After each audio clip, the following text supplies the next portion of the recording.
like around what year is like the first grip competition you ever did? Is that like 2003, 2003. Yep. 2003? Okay. Prior to Now, that, and I believe that was that I know it was the first grip contest on the East Coast. okay. Prior to that, Bob Lipinski may have run one in Michigan.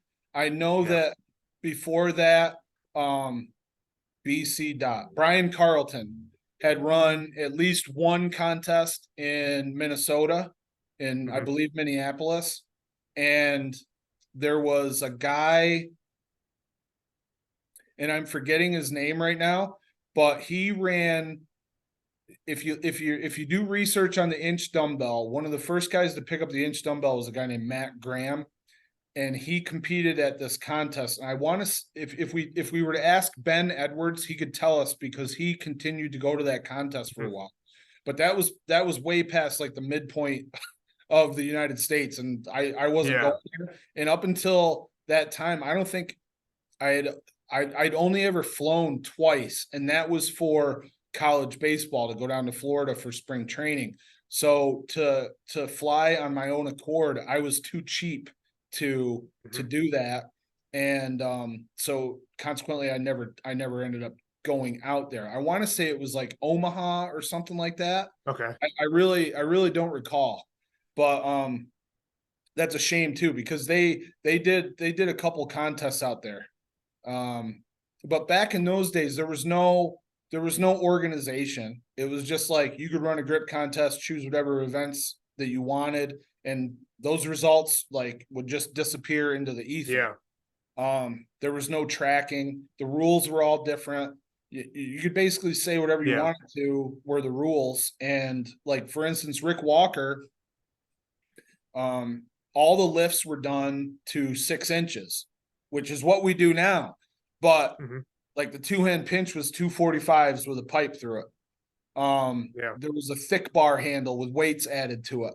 And what they did to judge things, Rick would lay down on the floor or ground. We did it outside on concrete.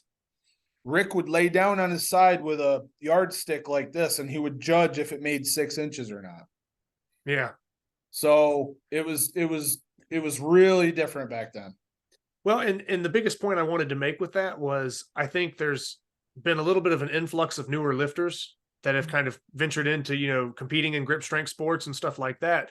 And I think a lot of these people are under the impression that this is a new thing, or that it's only recently been started within the last, 4 or 5 years or something. But like you're saying, your first competition and your first exposure to this stuff was 2003. We're talking 2 decades. So Yes, there were grip competitions being held in the United States for probably 20 to 20 plus years. So yes. I just want the listeners, the people that are competing, to understand like how much history and tradition, or how much evolution the sport has actually had from those kind of days where you're doing That's that right. stuff to where we're at now.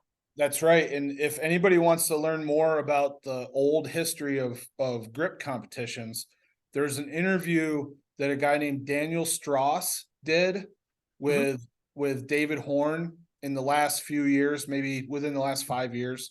And David really does a good job of outlining those early contests. I think the first contest that he did where grip was contested and really focused on was in like 1991. Okay. So Wow. so Yeah. David is in he's in England. Yeah. So and that's where he was really the inspiration for the contest that Rick did. If as long as memory serves, Rick was kind of like, well, I want to do this here and I'm going to do it. Rick was very gung ho about stuff, and I know that probably that's a name that a lot of people are not familiar with, but he should really be credited with um a lot when it comes to getting this stuff started because I fed off his intensity. Like he would talk about doing 2 and 3 hour grip sessions at his garage. And I'm like, I got to do this. I don't need to go to the gym. I'm going to start making my own gym here in the basement. And Yeah. I had like a patch of space here, a patch of space there. I had all my shit in a pile. I'd want something, I'd have to go dig it out in order to train on it. It was crazy, but yeah, there's a long history of of grip. This is nothing new that started in Yeah. 2016, 2017. This has been going on for a long time, despite what other people Yeah. might want to say.